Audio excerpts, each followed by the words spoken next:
can't afford any slip-ups on this one, Sullivan. The heat is watching. The money is secure. The drop is set for midnight.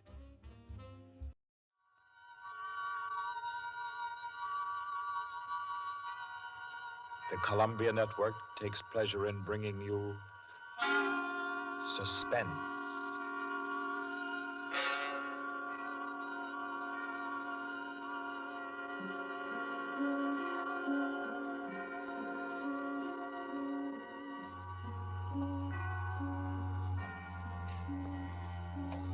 Suspense, Columbia's play theater of outstanding thrillers, produced and directed by William Spear and scored by Bernard Herrmann. The notable melodramas from fiction and stage and screen, from the world's great literature of entertaining excitement, presented each week to bring you to the edge of your chair, to keep you in suspense.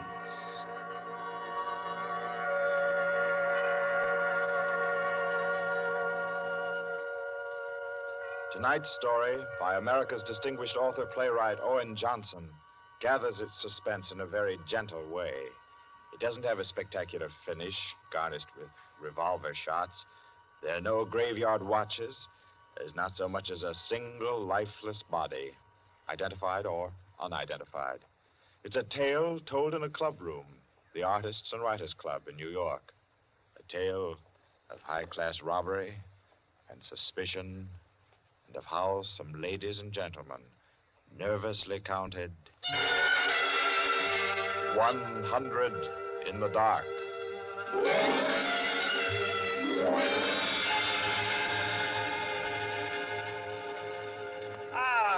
That was a fine meal. Me for the club anytime. Here, we can all sit here, Quinty. Yes, if you'll just draw up that chair for Mr. Peters. Oh, yeah. Here you are, Mr. Peters. Thank you. Do you all know Peters? This is Mr. Steingall. How do you do? I know you. Mr. Gollier. Oh, I believe we've met. Oh, yes. How are you? Oh, you know each other. Yes. And the one who drew up the chair, Mr. Rankin. How do you do?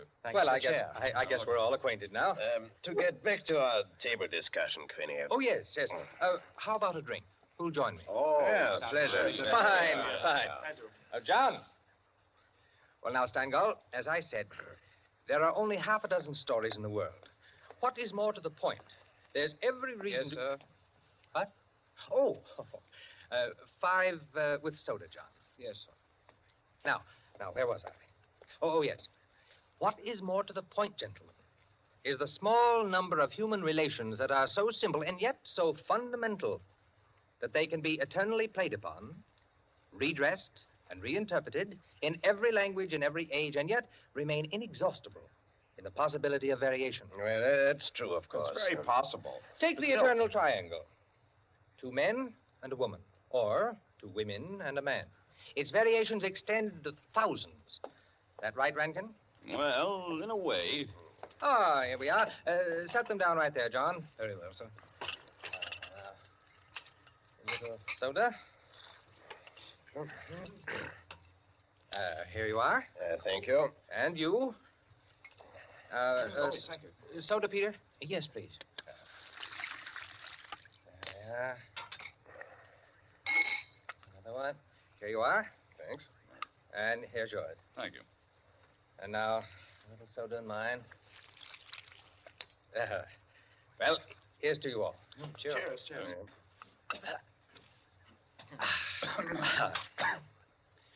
I'm afraid we can't see eye to eye, Quinny. I believe there are situations, original situations, that are independent of your human emotions, that exist just because they are situations, accidental and nothing else. As for instance? Well, I'll just cite an ordinary one that happens to come to my mind. In a group of 5 men, such as we are here, a theft takes place. One man is the thief. Now, which one?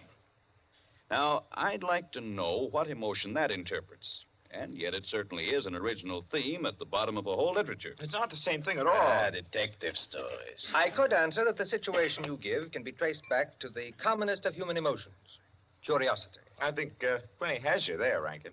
What is the peculiar fascination that the detective problem exercises over the human mind? You will say curiosity. Yes and no. Admit at once that the whole art of a detective story consists in the statement of the problem. Anyone can do it. I can do it. Steingall can do it. Rankin, I believe even you can do it. The solution doesn't count. It is usually banal. It should be prohibited. What interests us is, can we guess it? There you have it. The problem, the detective story. Now, why the fascination? I'll tell you. It appeals to our curiosity. Yes, but deeper, to a sort of intellectual vanity. 5 men present. The theft takes place. Who's the thief? Who will guess it first? Whose brains will show its superior cleverness? You see? That's all. That's all there is to it. Out of all of which, the interesting thing is that Rankin has supplied the reason why the supply of detective fiction is inexhaustible. It does all come down to the simplest terms. 5 possibilities, 1 answer. Well, the reason is that the situation does constantly occur. It's a situation that any of us might get into any time. Yes, I know of an incident of that kind that happened to a friend of mine last month. Of course, gentlemen. You are glorifying commonplaces. Every crime, I tell you, expresses itself in the terms of the picture puzzle that you feed to your 6-year-old. It's only the variation that is interesting. Take the well-known instance of the visitor at a club and the rare coin, for example. You all know that story. You've heard it, haven't you? I don't think I have. Sure. Why, it's very well known. Oh, go ahead, Quinny. Tell it. A distinguished visitor is brought into a club. A dozen men, say, present at dinner, long table. Conversation finally veers around to curiosities and relics. One of the members present then takes from his pocket what he announces as one of the rarest coins in existence. Passes it around the table. Coin travels back and forth, everyone examining it. And the conversation goes to another topic. All at once, the owner calls for his coin. It is nowhere to be found. Everyone looks at everyone else. First, they suspect a joke. Then it becomes serious. The coin is immensely valuable. Who has taken it? The owner is a gentleman. Does the gentlemanly, idiotic thing, of course. Laughs as he knows someone is playing a practical joke on him and that the coin will be returned tomorrow. The others refuse to leave the situation so. One man proposes that they all submit to a search. Everyone gives his assent until it comes to the stranger. He refuses, curtly, roughly, without giving any reason. Uncomfortable silence. The man is a guest. No one knows him particularly well, but still he is a guest. One member tries to make him understand that no offense is offered, that the suggestion was simply to clear the atmosphere. The stranger becomes very firm, very proud, and says, I refuse to allow my person to be searched, and I refuse to give the reason for my action. Another silence. The visitor evidently has the coin, but he is their guest, and etiquette protects him. Nice situation, huh? Well, What's the answer? The table is cleared. A waiter removes a dish of fruit, and there, under the ledge of the plate, where it's been pushed, is the coin. Banal explanation, eh? Of course. Solutions always should be. At once, everyone apologizes to him, whereupon the visitor rises and says, now I can give you the reason for my refusal to be searched. There are only 2 known specimens of that coin in existence, and the second happens to be here in my vest pocket. that's rather obvious. Of course, the story is well invented, but the turn to it is very nice. Very nice, indeed. Well, I don't know. Ending is very unsatisfactory.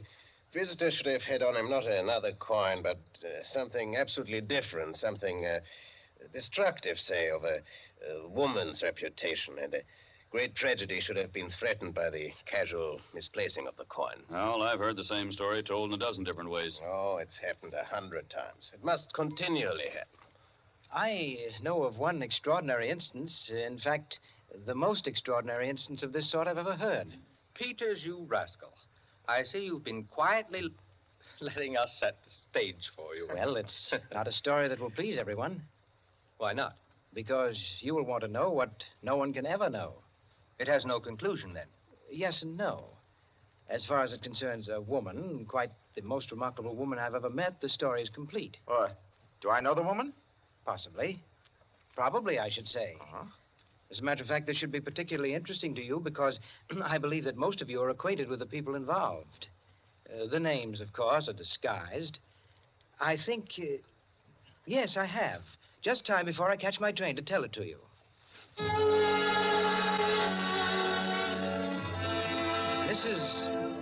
Well, Mrs. Rita Kildair inhabited a charming bachelor girl studio. Very elegant. With a duplex pattern in one of the buildings just off Central Park West. She knew very nearly everyone in that indescribable society in New York that's drawn from all levels and that imposes but one condition for membership, to be amusing. In this mingled society, her invitations were eagerly sought. Her dinners were spontaneous, and the discussions, though gay and usually daring, were invariably under the control of wit and good taste. On the Sunday night of this adventure, she had, according to her custom, sent away her Filipino butler and invited to an informal chafing dish supper 7 of her more unusual friends. At 7 o'clock, having finished dressing, she put in order her bedroom, which formed a sort of free passage between the studio and a small dining room to the kitchen beyond. Then, going into the studio, she struck a match and was about to light the candlesticks which illuminated the room when the bell rang. And a Mr. Flanders, a broker, compact, nervously alive, well-groomed, was waiting as she opened the door. Well, you're early. On the contrary, you are late. Well, in any case, hello, and come inside. Here, let me take your things. Thank you. Well, I'm the first, I suppose. Of course. And since you are, you can be a good boy and help me with the candles. Delighted. Who's to be here tonight? The Enos Jacksons. I thought they were separated. Not yet. How interesting. Only you, dear lady, would dream of serving us a couple on the verge. It is interesting, isn't it? Assuredly. Where did you know Jackson? Through the Warings. Jackson's a rather doubtful person, isn't he? Well, let's call him a very sharp lawyer. They tell me, though, he's been gambling pretty much. In deep. How about yourself? Me? I'm a bachelor. If I lose my shirt, it makes no difference. Is that possible? Probable, even. Who else is coming? Oh, Maud Lily. You know her? No, I don't think so. You met her here some time ago. A journalist. Oh, yes, of course. I'd forgotten. Mr. Harris, a clubman, is coming, and the Stanley Cheevers. Stanley Cheevers? Are we going to gamble? Don't tell me you object.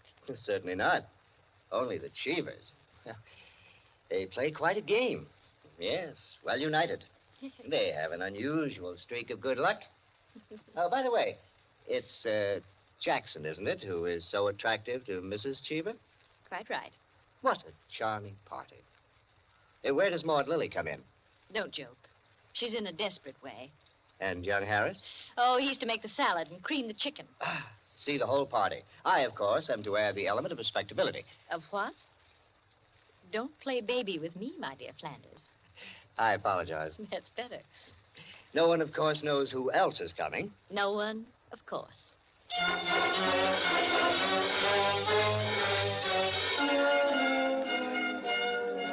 The Stanley Cheevers entered.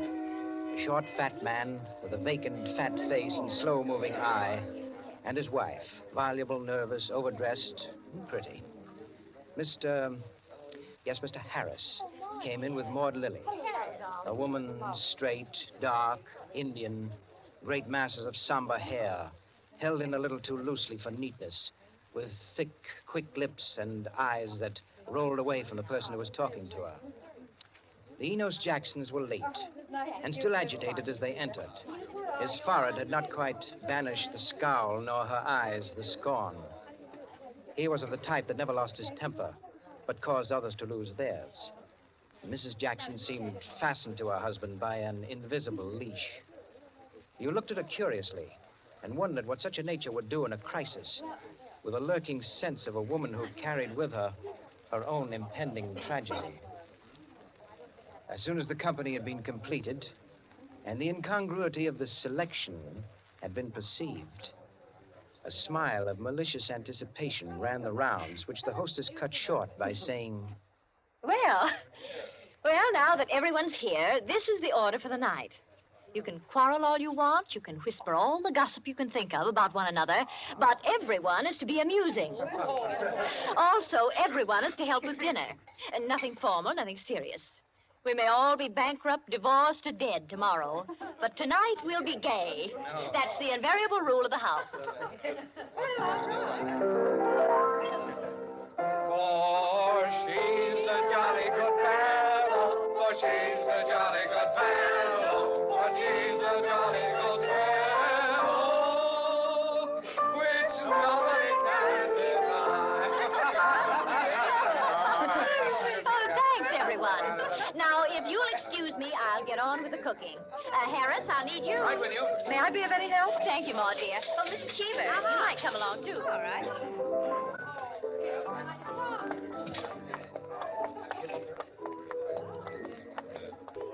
This is an adorable bedroom. Oh, thank you, dear. Now for my apron. Oh, there it is. Tie me up in the back, will you please, Maud? Of course. There you are. Fine, thanks. Now just let me get my rings off, and I'll be all ready to go to work. Oh, this is such a lovely apartment, Mrs. Kildair. Thanks. Soap and water always seem to do it. There. Your rings are so beautiful. They are nice, aren't they? But there's only one that's very valuable, the sapphire. Oh, it's beautiful. Let me see. Oh, it must be very valuable. It cost $10,000 6 years ago. It's been my talisman ever since. For the moment, however, I'm a cook. You're not going to leave the rings there. Why, of course. Now, I'm the cook. Maud Lily, you're the scullery maid. Harris is the chef, and we're all under his orders. Mrs. Cheever, did you ever peel onions? Oh, good heavens, no. Well, there are no onions to peel. All you have to do is help set the table.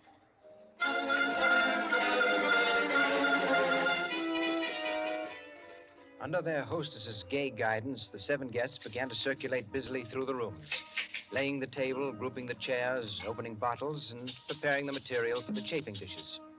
Mrs. Kildair, in the kitchen, ransacked the icebox, and with her own hands shredded the chicken and measured the cream. Flanders, carry this in carefully. Cheever, stop watching your wife and put the salad bowl on the table. Everything ready, Harris? All set. All right, everyone sit down. I'll be right in. She went into her bedroom, took off her apron, and hung it in the closet. Then, going to her dressing table, she drew the hat pin around which were her rings from the pincushion and carelessly slipped them on her fingers. But all at once, she frowned and looked quickly at her hand. Only 2 rings were there. The 3rd ring, the sapphire, was missing. Stupid, she said to herself, and returned to her dressing table. Immediately, she stopped. She remembered quite clearly putting the hat pin through the 3 rings. She made no attempt to search further, but remained without moving, her fingers slowly drumming on the table. Who had taken the ring? Each of her guests had had a dozen opportunities in the course of the time she'd been busy in the kitchen. She ran over their characters and their situations as she knew them. Strangely enough, at each, her mind stopped upon some reason that might explain a sudden temptation.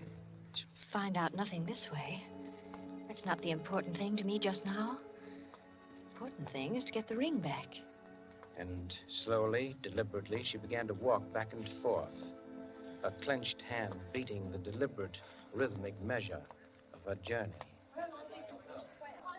5 minutes later, as Harris, installed as chef over the chafing dish, was giving directions, spoon in the air, Mrs. Kildair came into the room like a lengthening shadow.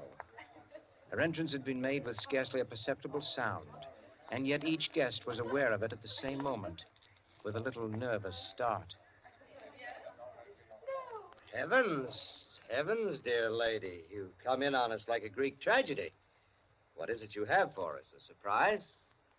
I have something to say to you. Mr. Enos Jackson, Yes, Miss Kildair? kindly do as I ask you. Certainly. Go to the door, Go to the door. please. Yes? Lock it, and bring me the key.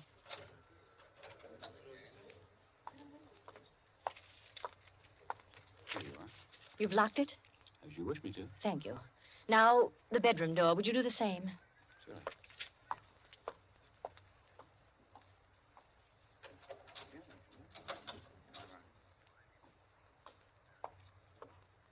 Thank you, Mr. Jackson. Mr. Cheever, Yeah? would you blow out all the candles except the candelabra on the table? Blow out all the candles. Except the candelabra. All right. For goodness sake, Mrs. Kildair. What is it? I am getting terribly worked up. My nerves are all sorry, on edge. Mrs. Jackson. That's the last candle. All right. Now listen. My sapphire ring has just been stolen. Oh, you don't mean it. The ring's been taken within the last 20 minutes. I'm not going to mince words. The ring has been taken, and the thief is among you. But Mrs. Kildair, is it possible? Yes, Mrs. Cheever. There's not the slightest doubt. 3 of you were in the bedroom when I placed my rings on the pincushion. Quite true. I was in the room when she took them off. The sapphire ring was on top. Each of you has passed through there a dozen times since. My sapphire ring is gone, and one of you has taken it. For heaven's sake. Now listen. I'm not going to mince words. I'm not going to stand on ceremony. But I'm going to have my ring back. Listen to me carefully. I'm going to have that ring back. And until I do, not a soul shall leave this room. I don't care who's taken it. All I want is my ring. Now, I'm going to make it possible for whoever took it to restore it without possibility of detection. The doors are locked and will stay locked. I'm going to blow out the remaining candles in the candelabra, and I'm going to count 100 slowly. There'll be an absolute darkness. No one will know or see what's done. But if, at the end of that time, the ring is not here on the table, I shall telephone the police and have everyone in this room searched. Am I quite clear? Everyone take his place about the table and remain standing, please. That's it. That'll do. Now, I'll blow out the candles and count 100. No more, no less. Remember, either I get that ring, or everyone in this room will be searched.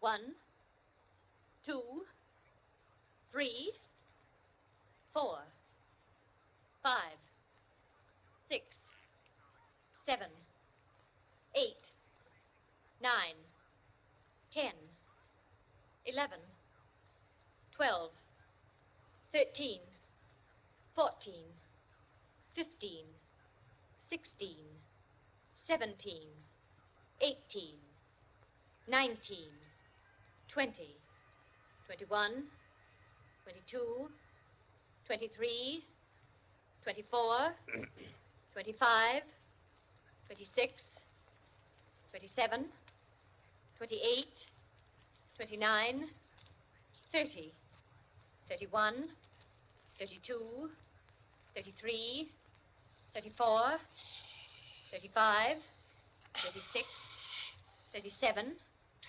38, 39, 40, 41, 42, 43, 44, 45, Foot slipped off the chair. I'm 46, sorry. 47, 48, 49, 50, 51, 52, 53, 54, 55, 56, 57, 58, 59, 60, 61, 62, 63, 64, 65, 66, 67, 68, 69, 70, 71, 72, 73, The ring. 74, There it is. On the table. 75, 76, 77, 78, 79, 80, 81, 82, 83, 84, 85, 86, 87, 88, Oh, really? 89, 90, 91, 92, 93, 94, 95, 96, 97, 98, 99, 100. Well, it is there, isn't it? Mr. Cheever, you may hand it to me. Well, now that that's over, we can have a very gay little supper. The lights, someone.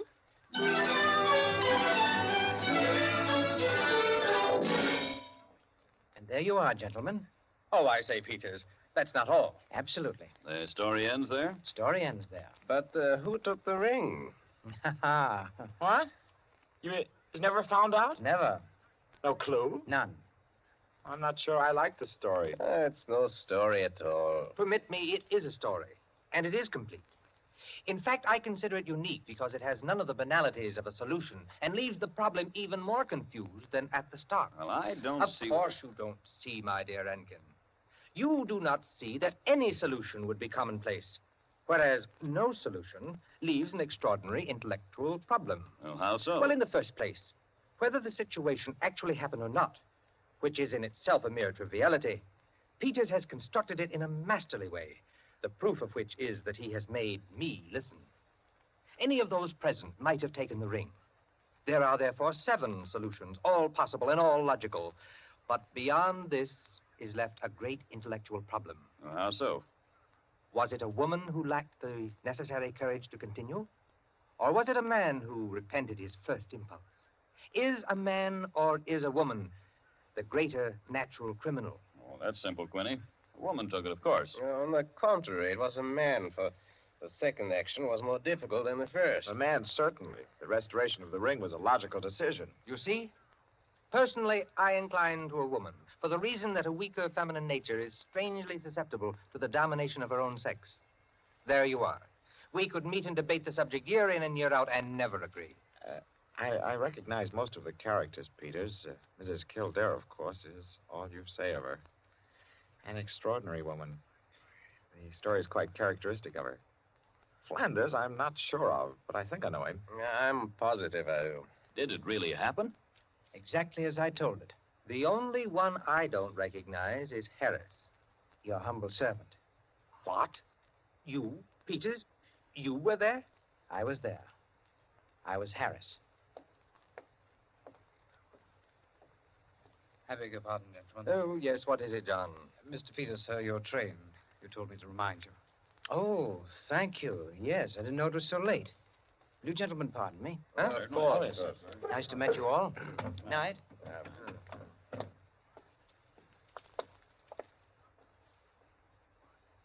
Curious chap.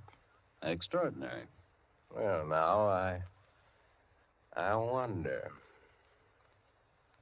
I wonder if we're wondering the same thing, gentlemen.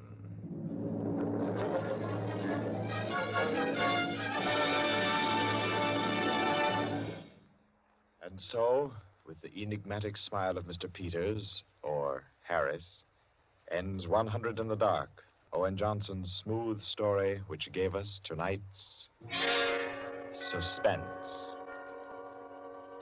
Suspense is produced by William Spear. Tonight's radio drama was written by Jack Anson Fink, directed by John Dietz, and scored by Bernard Herrmann. Eric Dressler was Mr. Peters.